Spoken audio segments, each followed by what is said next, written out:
All right, welcome everyone. My name is Kara Kaikini. I use she, her, hers pronouns, and I'm the executive director of the Maine State Breastfeeding Coalition. Before we get started with the webinar, I'd like to make a few announcements. First, for your future reference, you can find our recorded meetings and webinars like this one on our YouTube channel. You can scan that QR code, or you can go to YouTube and search Maine State Breastfeeding Coalition and you'll find us there. Also, we are so close to offering CEUs for our webinars. In the meantime, we can send you a certificate of attendance if that is helpful. We'll be sending you an evaluation, or you can scan this QR code now, and that will bring you to the evaluation for you to fill out after. And if you want a certificate of attendance, just please be sure to add your email to the evaluation, letting us know that you would like one to be emailed to you. Also wanted to let you know what we have coming up. We're really excited for today's webinar. Our August webinar will be on social determinants of health and breastfeeding. That will also be a fantastic one that will be during World Breastfeeding Week. In October, we have functional oral evaluation of the dyad. That one will be up on Eventbrite and our website very soon, and the objectives for that one look really fantastic. I'm very excited for that webinar as well. So as soon as you hear about opportunities to sign up, please do. And in December, we have Dr. Shireen Solomon coming back to talk about trends of dieting systems and breastfeeding. So that is also going to be really interesting.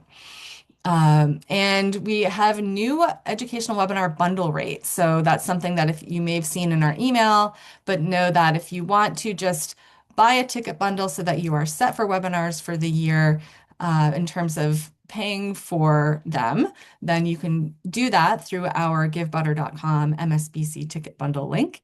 And what you would then get is a code for you to use when you register on Eventbrite, saying that you are all set. So this can work well for organizations who want to pay for their employees to attend webinars. They can do that and then pass on that code for you to register as you would like throughout the year, and we'll keep track of how that code is being used. So know that that is a new option. If you have any questions about that, please let us know. This is new for us, and we're excited to try it out. And thank you for donating to attend this webinar today. Know that we are a small nonprofit and we operate on the generosity of donors and sponsors. So we do want to thank our annual patron partners and also thank you for any other donations that you're interested in offering. We are also always looking for donations of time. So if you're interested in volunteering, know that you can also scan that QR code. We can put a link in the chat too. And know that we are always looking for help with different aspects of our organization. So thank you so much for that. And thank you, Candace, for being here today. Candace is a public health professional and MPH, a pediatric sleep specialist, and certified lactation counselor. But most importantly, Candace is a mom of one weanling. She holds a Master's of Public Health from Boston University School of Public Health and worked as an epidemiologist for 5.5 years in a rural hospital setting. It's a big job. After becoming a mom, also a very big job, and having the most tumultuous start to breastfeeding her baby, she realized that there are many gaps in parenting education and practice. And now Candace provides evidence-informed guidance and support to parents in order to feel confident at the end of their breastfeeding journey. So thank you, Candace, for being here today. I will stop sharing my screen and allow you that opportunity. Perfect. I see we have some introductions in the chat, but please, if you haven't yet, introduce yourself in the chat box so we all know who's here. And, There we go. All and righty. thank you. Well, thank you for that introduction. I'm Candace, she, her. And I'm going to hop right in because we've got a lot. This is jam-packed. I even have it all written down, a script, so I stick to it because I am quite the rambler. So thank you all for being here today. I'm going to do questions at the end. I'm hoping that I can get through this and we'll have that time. And I spoke with Kara before this, and I'm going to make sure that you guys get a copy of this PowerPoint, so you can see some of the references and whatnot that I talk about in here. Because again, I like to be evidence informed. Some things are practice informed. So they might not have references. It's more anecdotal. I'm sure a lot of you understand how that can be when you're working with families. So let's dive in.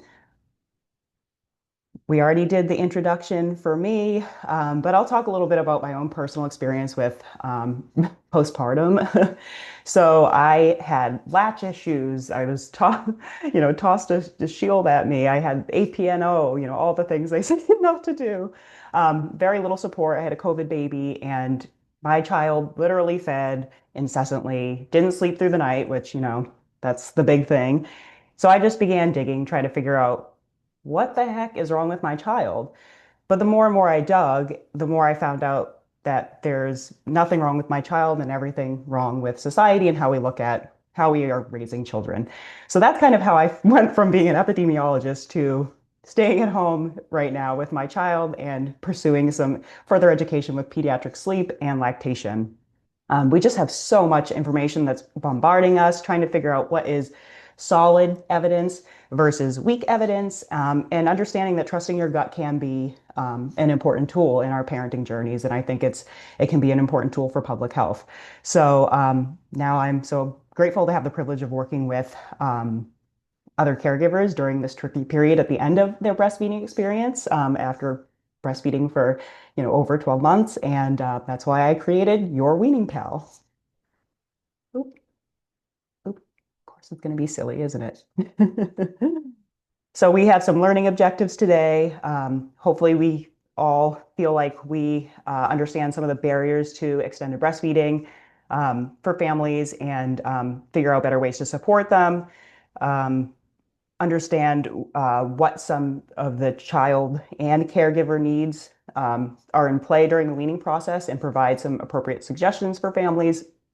And then also, this is a really big one that comes up for families that I work with is really understanding that interaction between lactation and sleep and understanding how to offer some responsive nighttime caregiving kind of options for families because they tend to folks who've breastfed that long tend to, want to uh, caregive in that way at night.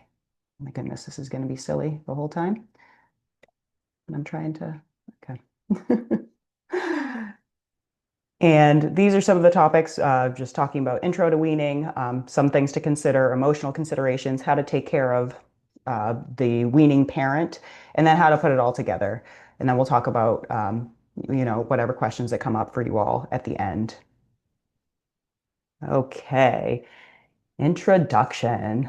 So, what is weaning? So, weaning is the process of accustoming an infant to other food other than milk. Chances are a lot of parents that you're working with, or if you're a parent yourself, you're already weaning unless you have a child that's under 6 months old. Anything you do that misses a feed, that counts as weaning. So, one of the big ones that a lot of parents end up facing is trying to remove those night feeds for better sleep. I do not recommend that. It's under 12 months old. So weaning can also, I feel like, especially over 12 months old, this is where the biggest challenge arises, is that weaning can also involve our children becoming accustomed to another soothing mechanism. And that is usually the most challenging thing to try to replace. Um, and this can apply to nursing, but can also apply to pacifiers, thumb sucking, things like that. Regardless, when we talk about breastfeeding today, we're going to be looking at both of these kind of types of weaning. And I hope that you guys end up feeling like you have some actionable tools by the end of today. I'm sure some of you already know this, but 60% of mothers do not breastfeed as long as they intend to. And this is directly influenced by a lot of factors that I'm going to talk about in the next slide. I also want to note that I use the term mother or breastfeeding. It's only because I specifically, took data from somewhere and they use those terms. That's the only reason why I use it.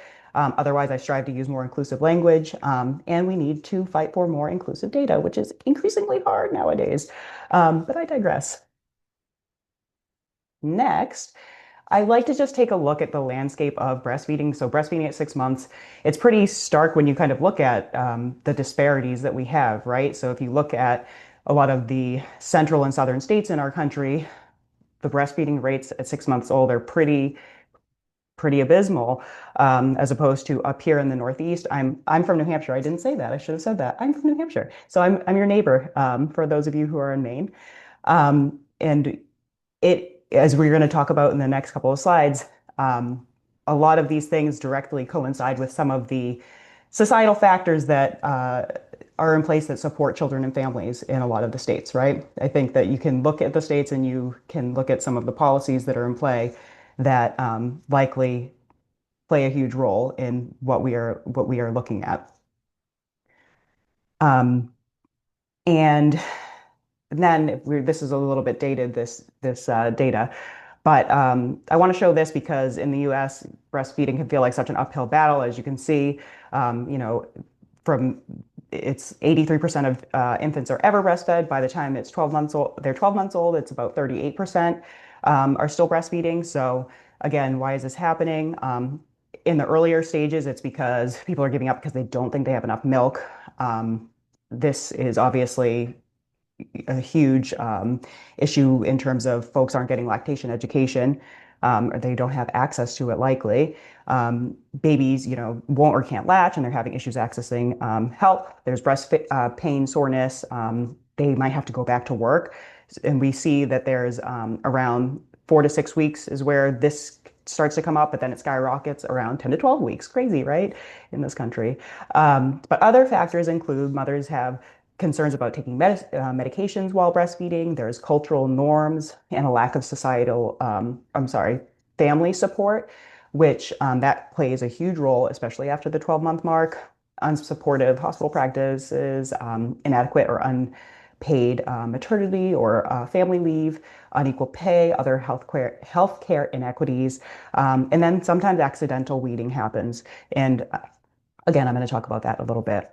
I think it's important to note that, again, from a public health perspective, a lot of these families are switching over to formula, and unfortunately, a lot of these families, it's 77% do not actually receive formal instruction on how to safely prepare formula, and I think that's huge because although obviously we want to increase breastfeeding rates, we also want to increase health in our children. So ensuring that they are being provided with a healthful option is really important. So I think that's something to know also as lactation providers and professionals.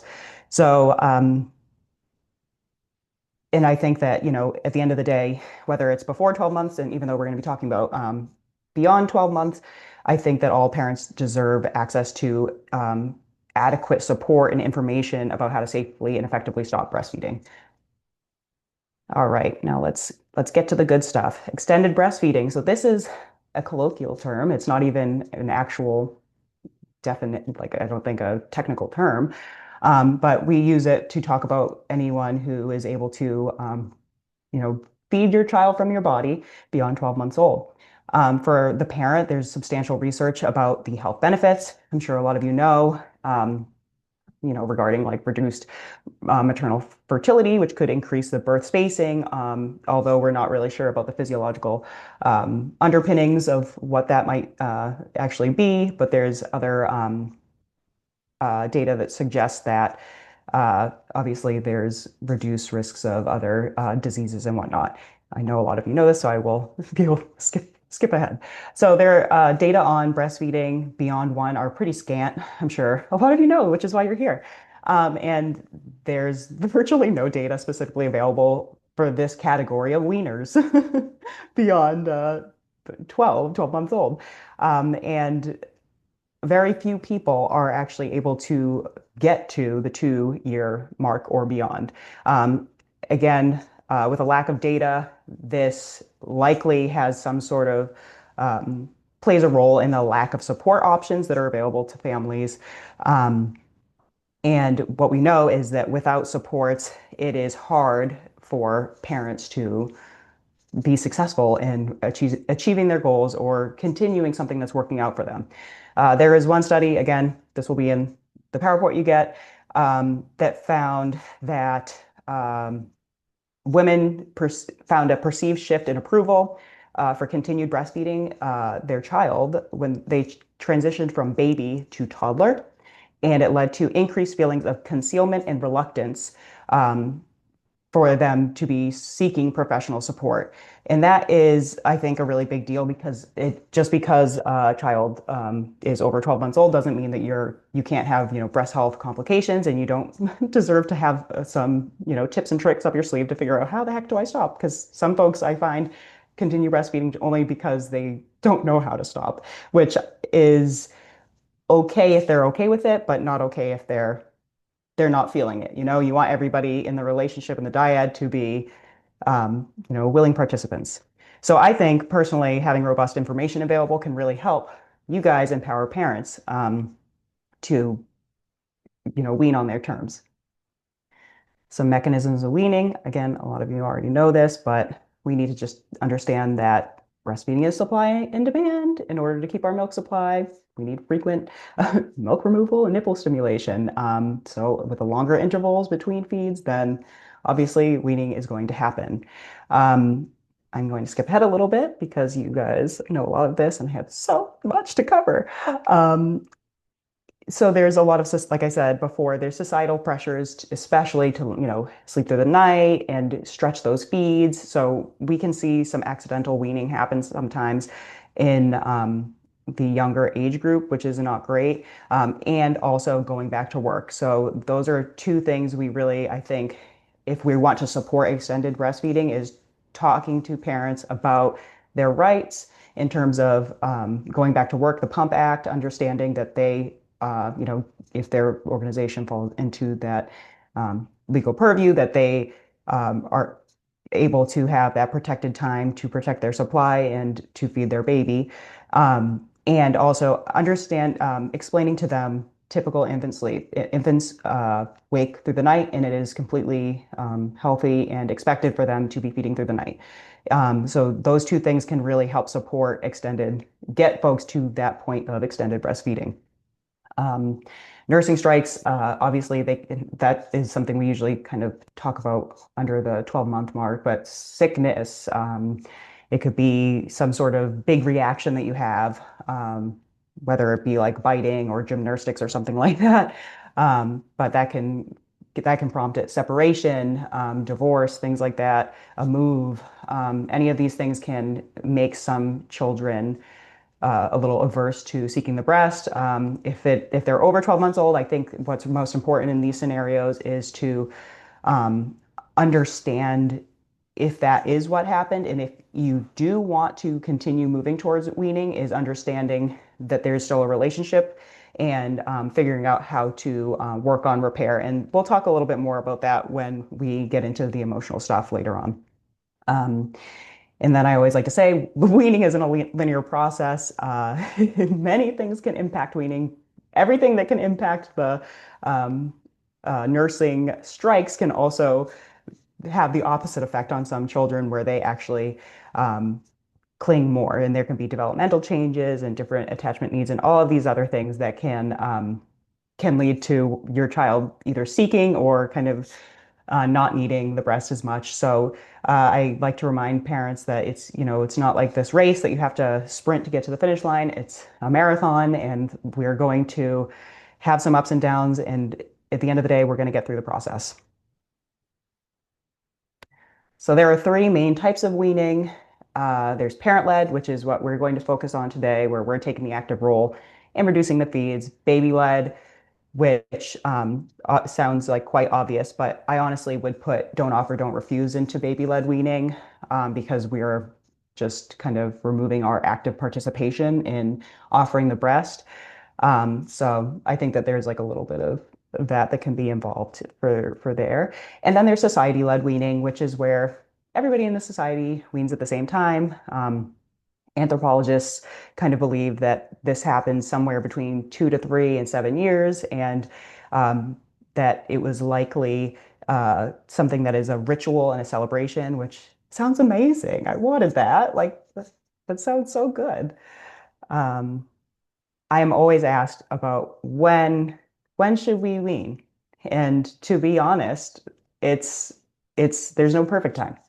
It's just a personal decision. And it's not a matter of when, but rather, I'd say how you feel about breastfeeding that matters the most.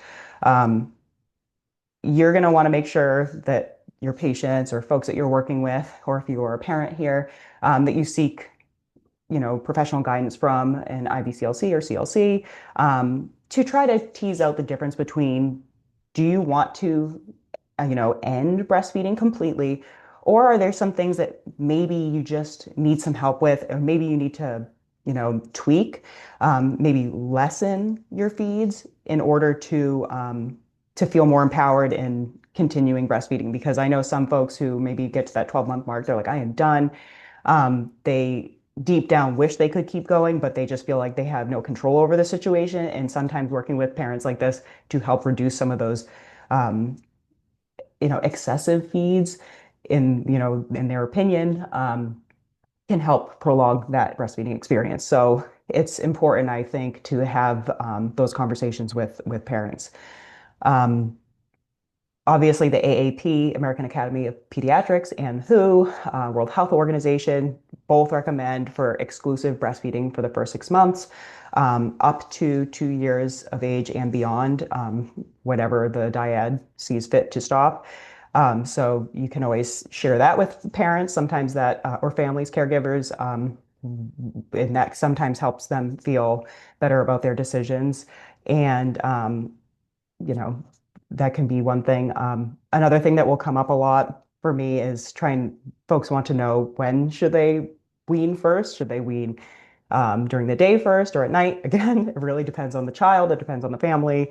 Um, I find that families who have, those, 24/7 feeds that are no longer working for them, that there's sometimes some issues with setting boundaries. We'll get into that later, but I will recommend in those cases maybe starting with some day weaning so they can practice when everybody's alert and aware. So yeah, so I will get right into some of the things that we should consider when we're working with families who would like to wean after 12 months old. So again, most of you already know, for the first 6 months of life, obviously, we want either breast milk or formula. And then we're going to introduce uh, nutrient-dense complementary foods. We want to see iron, zinc, vitamin C, which really helps with the iron absorption. And obviously, after 12 months old, cow's milk can be introduced, or fortified unsweetened soy beverages, but there are others. I have links you guys can look into. One thing that really comes up a lot is a ton of kids do not like the taste of cow's milk. And sometimes it's about a little bit of, mixing with breast milk and cow's milk. Sometimes we have to get a little creative and put some flavors in it. It's, if your child really is averse to it, they don't really have to drink milk, right? Especially if you're still want to breastfeed, you can just continue breastfeeding. That's okay. And it's also important to know that you can introduce things like cheese and yogurts. There's other ways to get, the similar nutrients as milk, with other dairy products that they may be more likely to accept. If you feel that a child isn't really tolerating and it's not due to an allergy, obviously, if your child has an allergy, work with your child's care team to figure out the best suitable replacements. But I think, if you feel your kid just is really picky, isn't really taking to some of these things, and you are hoping to move towards removing the breast milk, is working with, a child nutritionist or dietitian or something like that, can be really helpful. Um, Another thing I will note during this section is there's ghrelin, which is the hunger hormone.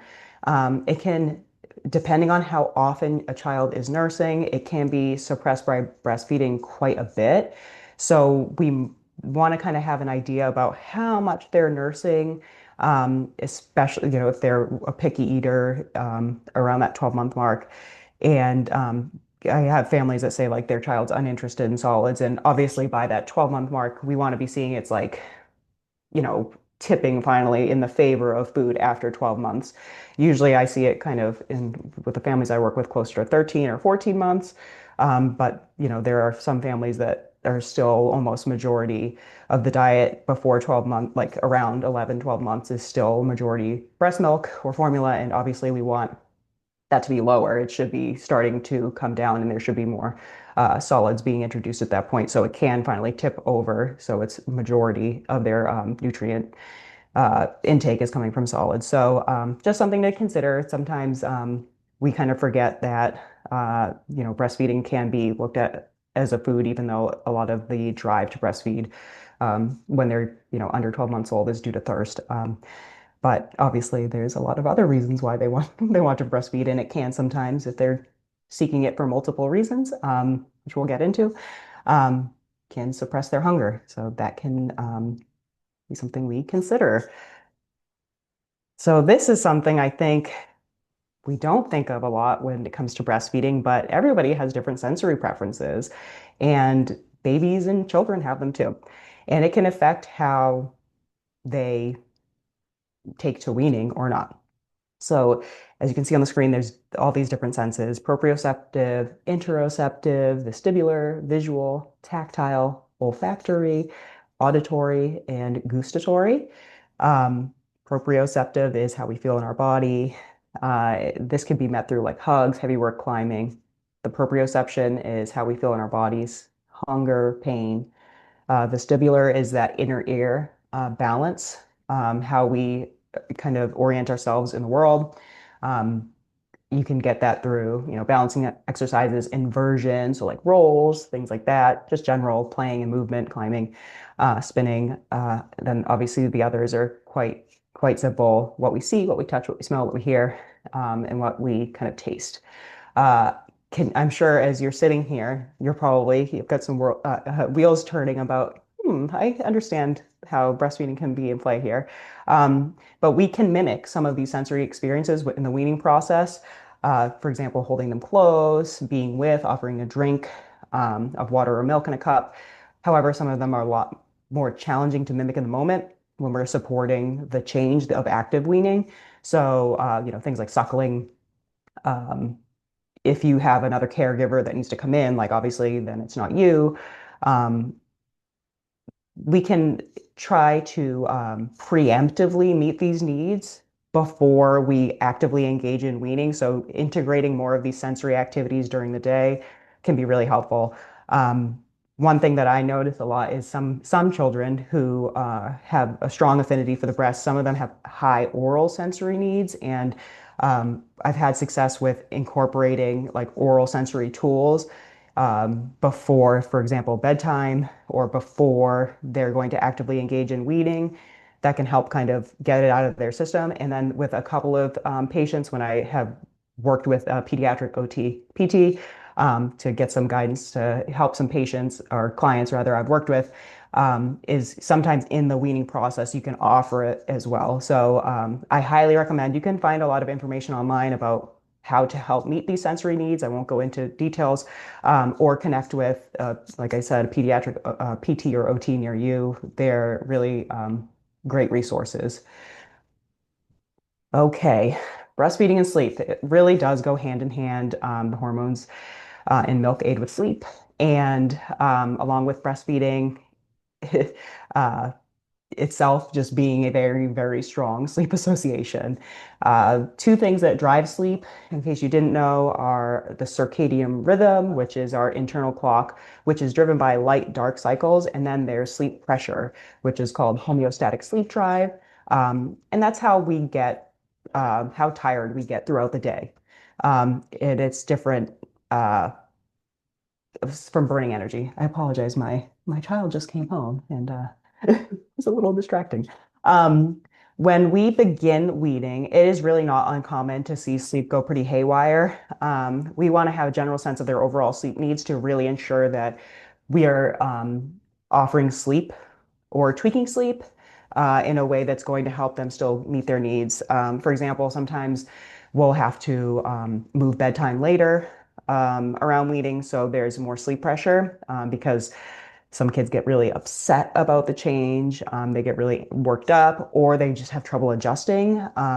So that can be a way that you kind of hijack their sleep, just to get them to sleep for a little bit. And I'm going to talk more about strategies near the end. And then sometimes we need to cut a nap shorter to create more sleep pressure too. That's a different way if they're still napping. Um, Another thing you want to consider is seeing what families' sleep hygiene is looking like. Do they have dark rooms, no screens before bed? What are their routines like? Are they predictable? Are they meeting their child's needs based on some of the things we've already talked about? And it's going to help everybody get better sleep. So extended breastfeeding parents that I've worked with often feel like they either have no idea how often their kids are awake at night, or they think that their kids are up literally all night long. So if a child is waking a lot at night already before weaning, I always want to ensure there's no other issues going on. Like, are there any health issues that they are aware of that could be impacting sleep? Are they picky eaters? Are they snoring and mouth breathing? Are they not following their growth curve? Uh, any other history of nursing struggles? So obviously, you want to reach out to your or have your clients reach out to their child's care team. This is I like it's just like a nice kind of printout. It's from the Finnish Health Ministry. THL is just how you say it in Finnish. Um, and they define a range. They did a big study. Granted, it's for their population, but it's nice. I've never seen anything like this before to give just a general idea of there isn't a range of normal night wakes for children, babies and toddlers. And then just giving kind of suggestions about when you might think it's a good idea to go assessed by your child care team. And I will say, in the absence of red flags, sometimes children are waking more simply because they are breastfeeding. It's sometimes helps the dyad, and sometimes I have seen it go two ways. Like, for example, if a family bed shares, sometimes they both just sleep like rocks, and then sometimes one of them wakes the other, and vice versa. So it just depends, right? Everybody is different. There's different temperaments. So that could be happening, and in those cases, sometimes weaning actually helps sleep, or moving sleep spaces. And again, I'll talk about that in a little bit.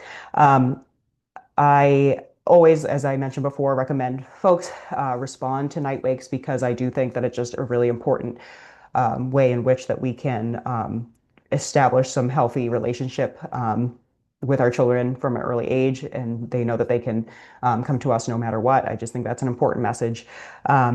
And you can always, if you don't want to let go, you can have a child, come to you as they're getting older, right? So that can be a way around some of those tricky things. Sleep associations. So now that we understand a little bit more sleep, how do we move away from breastfeeding to sleep? This is something I came up with just to try to conceptualize sleep associations. These cue your child that it's time to sleep, and it's basically co-regulation for sleep.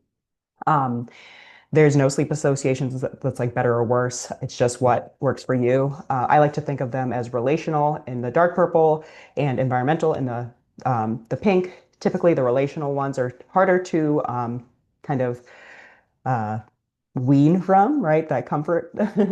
Um, but these are all like I just made them up based on, my personal experiences. So these sizes of the bubbles is how much a child has an affinity for that association for sleep. Um, every child is different. It could look different. So the bigger the bubble, the harder, especially if it's relational, it's going to be harder to get rid of. So what I always recommend is trying to layer in new associations before we talk about removing any when it comes to night weaning, is absolutely huge because that way you're able to attune to their needs, see what they like and what they accept before we remove anything at all. Um, and again, there's more information about this in the slides. I have so much to try to get through. So here we're going to talk about some more emotional considerations when it comes to weaning.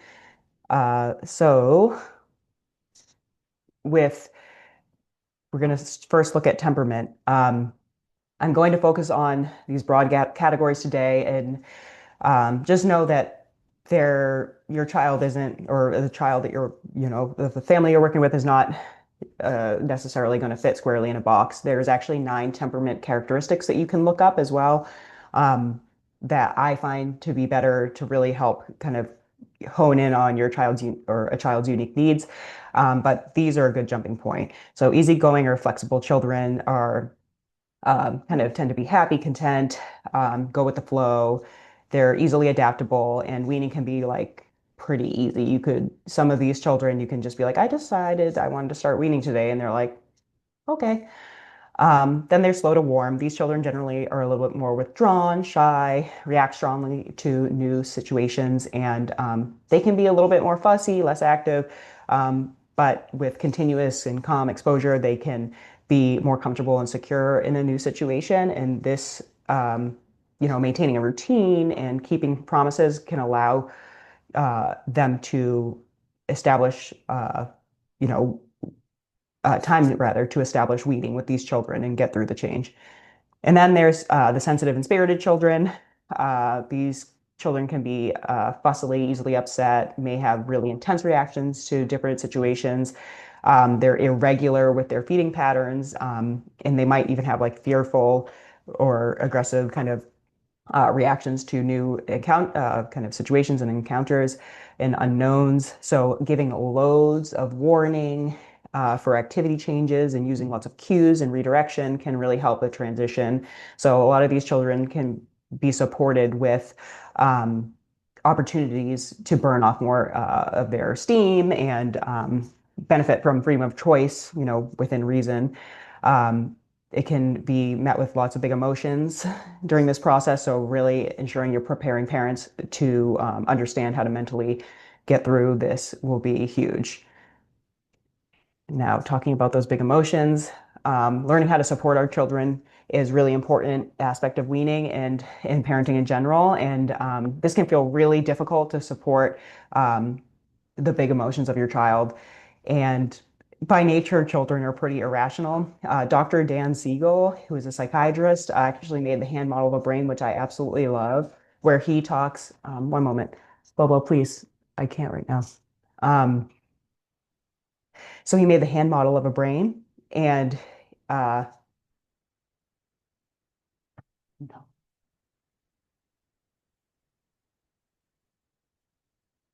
and He uses the wrist as to represent the basic bodily functions and reactive states. The thumb is the limbic system. So this is the hippocampus, the amygdala, the brainstem, and emotions. And this is where we assess what is going on, what's a threat or not. This is where a lot of our kids operate and how they attach to us. And lastly, the fingers are our frontal cortex. And it's the higher level processing, rational thinking, and emotional regulation. And kids don't really start integrating this part of their brain until they're 5 to 7 years old. So I like using this model for our kids and for ourselves because when we get triggered, we often flip our lid, right? And it's hard for us to not operate in that emotional state.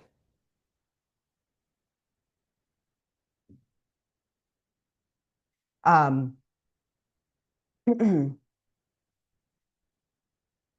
Sorry about that. Let me figure out where I was.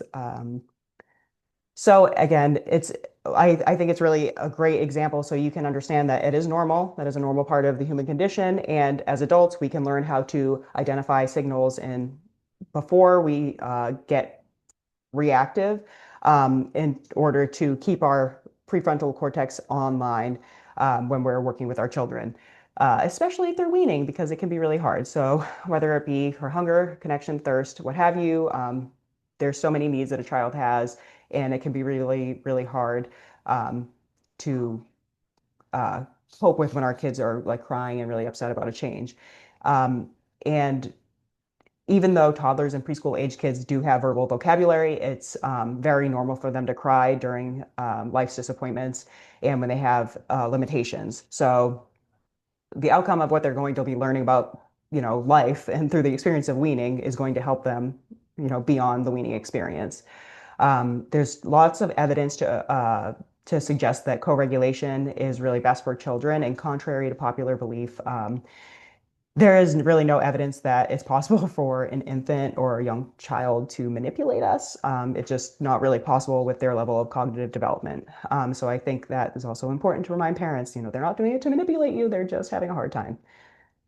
Okay.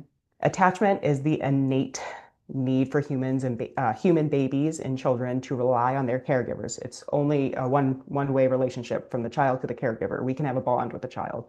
We can't attach to the child. Um, Attachment isn't going to be ruined just from weaning. Your child can have a secure attachment if they never breastfed at all. Um, so that's not what I'm going to get at, but we're just going to talk about attachment as it pertains to breastfeeding. So thinking about weaning in this way can be helpful because it helps us put the relationship first and see what the underlying needs may be. So this is also known as attunement, which is a really huge part of attachment theory. And when I talk about attachment, I'm not talking about attachment parenting. I'm talking about attachment theory, which is rooted in evidence. So as per Cooper and Hoffman, who developed Circle of Security Parenting, they're attachment researchers, we only need to accurately attune to our child's needs 30% of the time for a secure attachment to develop. I'm never saying that what I'm doing here is going to guarantee a secure attachment. It's just um, we're doing our best with the data that we have to, you know, do what's best for our kids in those moments. So what we need to do is try to figure out the underlying needs of breastfeeding in a given moment, and break it down, right? So the behavior, if you think of breastfeeding as like an iceberg, is they're asking to breastfeed, but what's underneath, the water of an iceberg is huge, right? So it could be hunger, thirst, boredom, connection, pain, separation. There's so many things that could be in play. And when we start to really pay attention to the context in which they're asking to nurse, then we can more accurately offer alternatives to meet that underlying need. Now, this could be a really, really dense slide. So I'm going to talk about just a couple and know that you are going to have all of this information sent to you. I'm just really trying to be mindful of the time here. Um, so another way to look at attachment is through Gordon Neufeld's theory. He has come up with stages of attachment where he breaks it down into these six different phases that all children build upon as they grow. And so in the first year, they're attaching through the senses, just like all of the sensory information we talked about before. So being in sensory proximity to their caregivers is how they attach. It doesn't matter if they're formula fed or breastfed, but there's a lot of things going on. If you were to wean in that period, you lean into those senses. So even if you're bottle feeding breast milk or donor milk or formula, you can still replicate a lot of those things and provide the experiences that the child would need for hopefully develop a secure attachment. Beyond a year, they start walking, they're crawling, right? They're more independent in their movement. So they're able to go off and have physical separation from you now. They're not, clung on you like little monkeys anymore. And this is where they really are interested in being the same as you. So you can lean into some of these things with weaning. So you understand that they get a kick out of uh, wanting to be like you. So you could do things like doing matching PJs at bedtime if you're doing night weaning, or during a snack time if you're doing day weaning and you want to do, offer some sort of replacement activity to do instead of a typical afternoon nursing session. You could do a really special, like matching cute snack, like, oh, and you like talk about how it's the same. Um, Again, I'm going to skip beyond a couple of these things, but know that I have all the information and some examples about how that kind of interacts with weaning as well. So boundaries, this is a really huge one. It's thrown around a lot, and I think a lot of people don't fully understand, but it's especially important, I think, with weaning because I think people think of it as punishment when really it should just be some loving limits. We want to, not just be, punitive in the way in which we're trying to say, no, you can't have milk, and maybe like yelling at the child or saying we're going to take something away if they keep trying to reach at your breast, but you can say something like, no, I won't let you breastfeed right now. We're going to do this instead. And they might not be happy. It just, it's not the point of a boundary for them to be happy. It's the point of holding a successful boundary is that you are delivering it in a you know, calm and I guess strong way that is still kind because you don't you don't need to take things away, you don't need to yell, you don't need to punish. You can just state the change. I have some more examples about how you can lean into layering in some co-regulation. But again, we're really running out of time. But I have lots of examples there as to how we can incorporate that in the weaning process. This one, I am actually just going to skip this section, but I'm only skipping it because I want to get through here to some of the strategies in the last couple of minutes that we have. But it is so important to both take care of, yourself physically. A lot of you are lactation professionals, so you are well aware of all of this. But, ensuring that if we can encourage parents to do it as slow as possible or ensure that they understand hand expression and ways to alleviate and protect their breast health during the experience is so huge.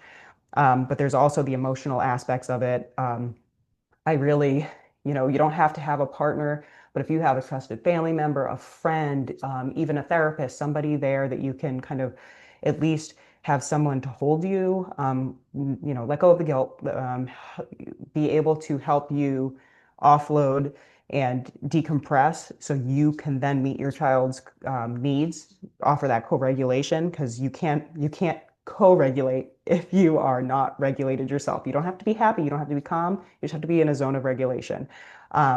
But it can be helpful if you do have, like a neighbor that is very trusted, or a family member, or a nanny, or babysitter, something like that. If you don't have a partner available, it can be helpful to have people step in to help with the weaning process as well. Either actually with the weaning process or help around the house with cleaning, with other chores that can add to the mental load. So let's finally put it all together. The last few minutes we have here.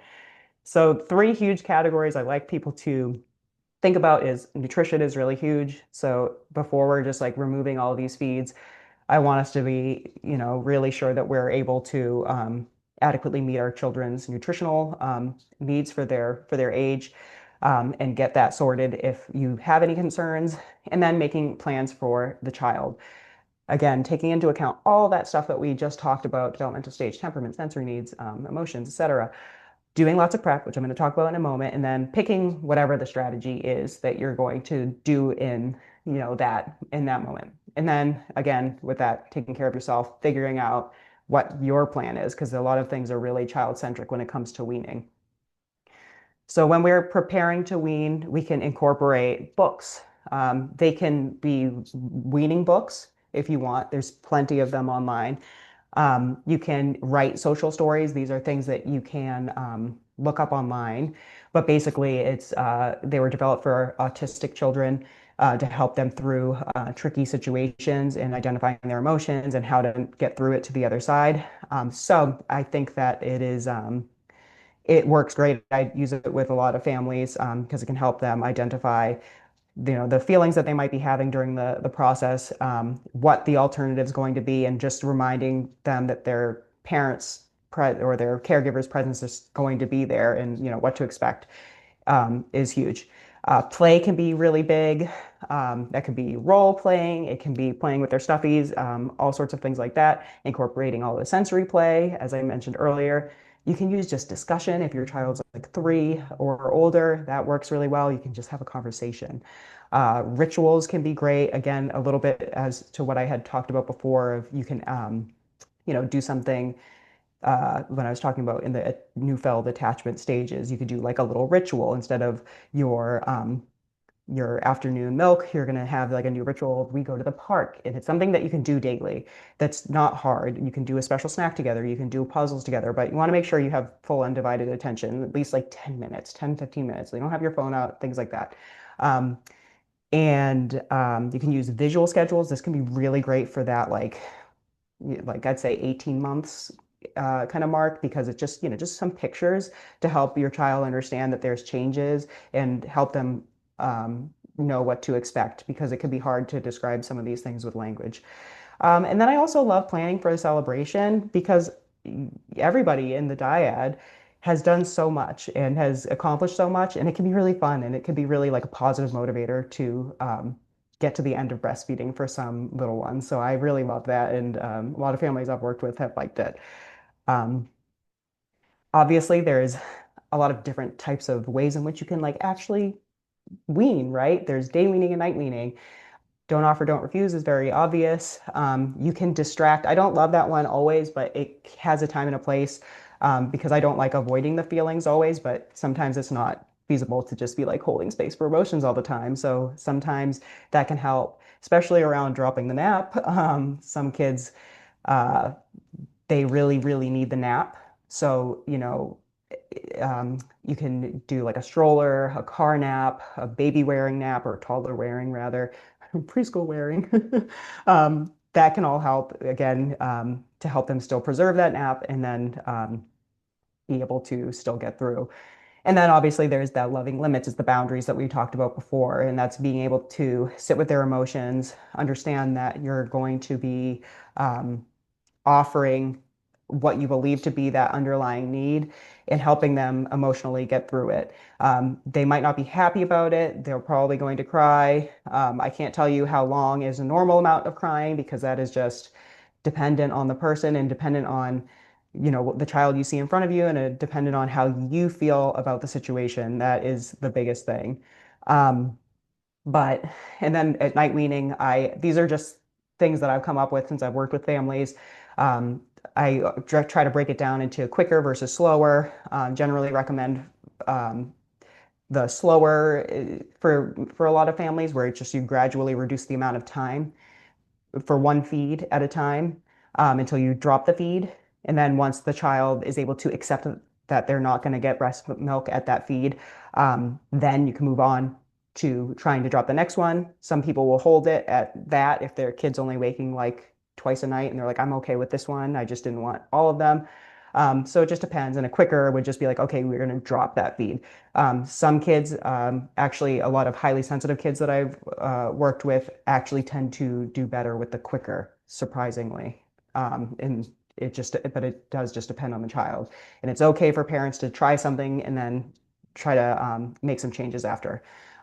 Something I'll just suggest really quick is okay to wake clocks can be a really great visual cue for some children to understand when it's like okay versus not okay for them to be asking for milk. I don't love them for, forcing your child to stay in the bedroom all night by themselves or whatever, but I think that they can be really useful. I've had some families have success with that. And then this is, I guess, the biggest one, and then I'll get right to questions. Is sleep after weaning. Is that some people it works really well. I'd say 75% of the parents I've worked with, we night wean and sleep is great, but it's not always the case. Some children have an exceptionally hard time with it, and it's a lot of the times it's due to the separation. So we got to get a little bit more creative. So we can again tap into those new sleep associations. We can utilize those prep strategies, but relating to sleep. We can try things like bedtime fading, which is basically, I mentioned it a little bit before, is where you bump bedtime up later, like an hour later, so they have more sleep pressure and it's easier for them to fall asleep. Usually they kind of pass out. And then you want to slowly reduce that time, I would say by 10 to 15 minutes until they get back to that ideal bedtime. And you kind of get to, it's a little bit of avoidance of some of the battles because sometimes they have a little bit more energy than you'd expect for the bedtime that you know that they should be having. So that helps them kind of calm down over time and get back to their regular sleep. You can also try involving a partner. Sometimes just removing the boobs from the situation can diffuse the situation. Um, you can try moving to a new sleep space. That can be exciting and motivating for some kids. You can get playful, especially around 2 to 3 years old, where you really lean into those attachment needs. So you can do things. There's one thing called invisible string. So you pretend to tie a string on their finger and to yourself, and you just say, "Look, we're attached all night," and you can tug on it, and I'll come see you, or you can tug on it and come find me or whatnot. you can do overnight kisses where you put lipstick on or something like that, and do a bunch of kisses on a piece of paper and say that, oh, I'm going to kiss this paper every time I come and check on you. So then in the morning you can show, oh, look, these are all the times that I checked on you. And it helps them feel like connected with you over the night, and it can help them sleep through a little bit better. And one more thing is just meeting them in their dreams. That can be a fun way to really connect with them before sleep. You make up a silly story about where you guys are going to go in your dreams, and then when they close their eyes, oh, that's where you'll meet them. And when you'll meet them, and some kids get a real kick out of that. My kid loved that one. And it can help with that independent sleep. You can also continue bed sharing. That can work for some families. Just make sure that your breasts are very inaccessible so we don't end up accidentally nursing again. But I'm now just going to get to questions. I can't believe I actually was able to at least get it done within a decent amount of time. Well done, Candace. It's so much really great That was a lot. information. Yeah, and like you said, we'll be sharing the PDF of your slides, which Yep. does include information like other frequently asked questions and Mhm. um, but not necessarily the answers actually. So if there are any questions that anyone has, please unmute or type in the chat. Otherwise, Candace, if there's like one or two of those most popular asked questions, then I'd say go for it. Let me see. Let me find the questions. I really like the information about sensory needs and sleep associations. It's all connected, like you were saying. And I might even try the meeting my kid in his dreams, even though my youngest is 11, but that might be a fun thing to do with him. It is. It really it works so nicely because then you like get them to close their eyes too. It's so great. I'm like, you can't meet me if your eyes are open. So let me see. One of the questions that has come up, and please, Kara, if you see a question, I looked quick and I didn't notice one. Sorry if you sent one and I missed Oh, it. no, no, I didn't. There's Oh, nothing okay. typed in there. No. So let's see. What do I want to So there's been a question before, is it better to wait or force weaning earlier if the child than the child is ready for? And I think it's kind of depends. I think it's best, obviously, to slowly approach it if you can. But in reality, sometimes that's just not how life pans out, and it doesn't work out that way. And you might be, if you are having an intense reaction to breastfeeding your toddler or preschooler or older, I think that is a cue for, I think that is more important to lean into that because you could have ruptures in the relationship in terms of, if you have an intense reaction to your child trying to nurse, I think that is worse than supporting their emotions, even if they're very intense through the weaning process. Um, Even though you don't feel like they might be ready for it. I hope that kind of makes sense. Um, let's see, another big Yeah, one the, that the comes up. question about like if there are other changes on the horizon, like moving or a new school, should the caregiver hold off on weaning? And I think that's a great question. I know my first, we went on a trip and came back and our routine had totally changed. And so that Hmm. actually was really good timing for it to happen because Hmm. just going away helped change the routine and coming back we could start with a fresh routine. But I like that question around like if there are other big changes that the child's going to have to be experiencing, Hmm. what's your suggestion for that? Yeah, so I agree with you because if I think that sometimes and for some children it can be beneficial to wait because some kids it can be kind of overwhelming. And with big changes, it's really common to see regressions in child behavior in general. So say your child, like you're still breastfeeding, and they're potty trained though, and then you just went through, say, a move, it's common to see them to start having accidents again. But you can also see that like when you start weaning too. So, so sometimes with some kids, it's like better to like if you're starting to notice those other behaviors when you just had some sort of big like you moved. I'm just going to keep it that example. if you see those other behaviors, maybe wait until those kind of dissipate, because you can tell your child might be a little more sensitive. But if you're not observing things like that, I think that would be okay to, just like you said, there's some children it can be easier because just like I had mentioned with the whole sleep thing, some kids really like. I had one family when they decided to wean, the child was only waking one time overnight. They decided to get a big kid room ready for their child. They were bed sharing at the time. And the child was like so obsessed with it. They were so excited. They got to pick like their favorite comforter for their bed, and they got a kick out of it. They thought it was great, and it was like so it was a positive, right? So it depends on how your child's looking at it. They were so excited about the change, and they knew that like I'm getting this, and we're done. That's like as a celebration of us being done. And this is what we're doing now. And yeah, I think it's so dependent on your child, and that's where it's you know just trying to get an idea about the cues that your child is giving you, really trying to tap into what they're really saying can tell you a lot. So Great. I do want to ask one more question, and yeah. certainly if folks need to go, you're welcome to go. We're recording, so this will be available still to view after if you need to. But the question about how do I approach weaning when tandem feeding? Oh, that is a good one. Let me where do I have that one? So that is a good one. So obviously this is tricky because you're dealing with the different age dynamics here, right? So the biggest thing, is obviously you can apply every single thing that I talked about today to that older child, right? But I am using but, I don't even mean and, but the most important thing is not to create a dynamic there between the older sibling and the younger sibling, which can be hard because I've heard some horror stories where people are like, no, it's just for the baby. And it can sometimes make your child regress a bit because they're like, I'm still a baby, like, because they kind of are, right? They were just a baby, and then you have a smaller baby. So that can sometimes backfire, and you don't want to kind of start off on that dynamic of in any regards, if you can help it, blaming like an older child for like things about the baby. So as trying to stay as neutral as possible. So um, trying to remain, like I just said, neutral, and remind them that you love them very much, and offer a connection in other ways.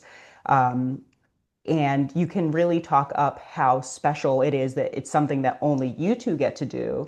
And you can say things also like, when you were so and so's age, you also had milkies all the time, and they will be done when they're your age too.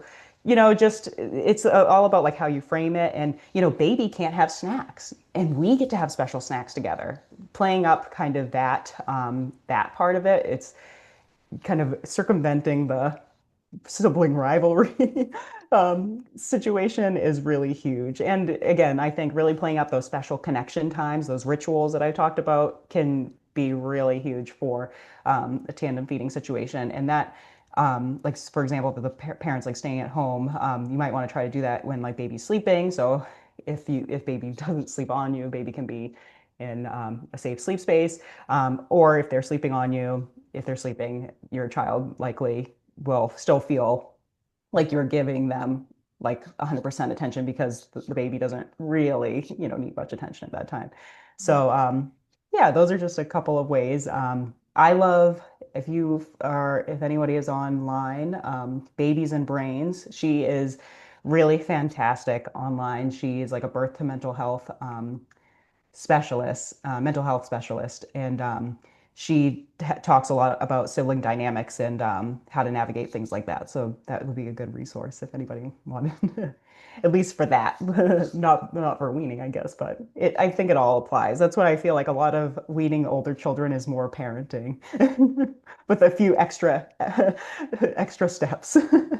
Yeah, I think it's great that you went over kind of the child development side of things and temperament and sensory, understanding sensory needs and how nursing, especially as they're older, becomes such a sensory experience that how can you replace some of those sensory things and Hmm. how can you celebrate this transition? I think that's Hmm. so great.